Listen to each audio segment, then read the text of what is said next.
Dimanche, les Verts du Peroradspor Rugby recevaient les Basques-Hollandais du Bucco Tarnostad pour le compte de la 10e journée de Fédéral 2. Un match qui s'est joué sous la pluie qui signifie au rugby jeu au pied, passoira et ballon glissant. Beaucoup de fautes de main, une multitude de mêlées, de touches, de jeux au pied. Avec les conditions, de toute façon, c'était difficile de faire autre chose. Alors, ils ont essayé de jouer, nous aussi un petit peu, mais c'était vraiment difficile. Donc, je crois que c'est peut-être là où ça s'est un peu joué. On a eu peut-être un peu plus de temps fort sur nos touches. En mêlée, on a été pas trop mal aussi. Donc, du coup, ça nous a permis de souffler dans des temps où vraiment on subissait la pression du Bucco. Ouais. Au vu des conditions de jeu, les deux équipes se sont créées peu d'occasions de franchir la ligne d'en but adverse. Tous les points ont été marqués sur pénalité.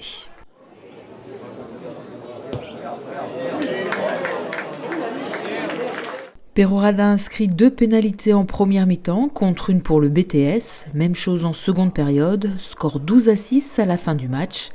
Peroradspor empoche les 4 points de la victoire et le Bucco Tarnostad d'un point de bonus défensif. Le sentiment mitigé parce que globalement on est bien rentré dans la partie et on n'a pas su concrétiser nos temps forts en première mi-temps. Ensuite, avec les conditions quand même assez compliquées pour les deux équipes, c'est un jeu assez restrictif. À ce jeu-là, Peroraden a quand même eu une longueur au pied qui nous a fait du mal. On a eu du mal à remonter les ballons. Donc assez mitigé quand même, parce que aussi on peut gagner le match à la fin. Malgré le carton que je trouve assez sévère, 2 cartons assez rapidement sortis. Alors que bon, il n'a pas eu la même réactivité en première mi-temps. Donc c'est ça qui est un peu dommage. Bon, voilà. Mais quand même globalement on prend un point au classement britannique. Là on va recevoir Soustons et on va essayer de renclencher la marche avant.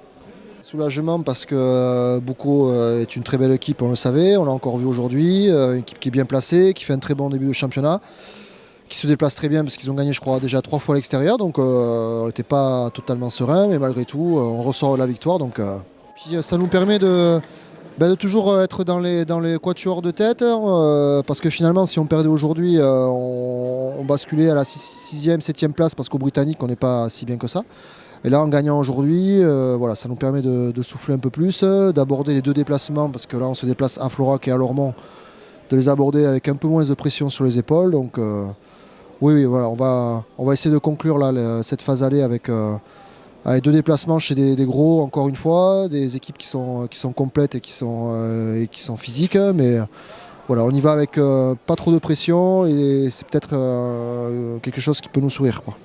Dimanche, les Peroradais iront donc jouer chez les Girondins de Florac. Samedi, le Bucco Tarnostad recevra l'AS Soustons.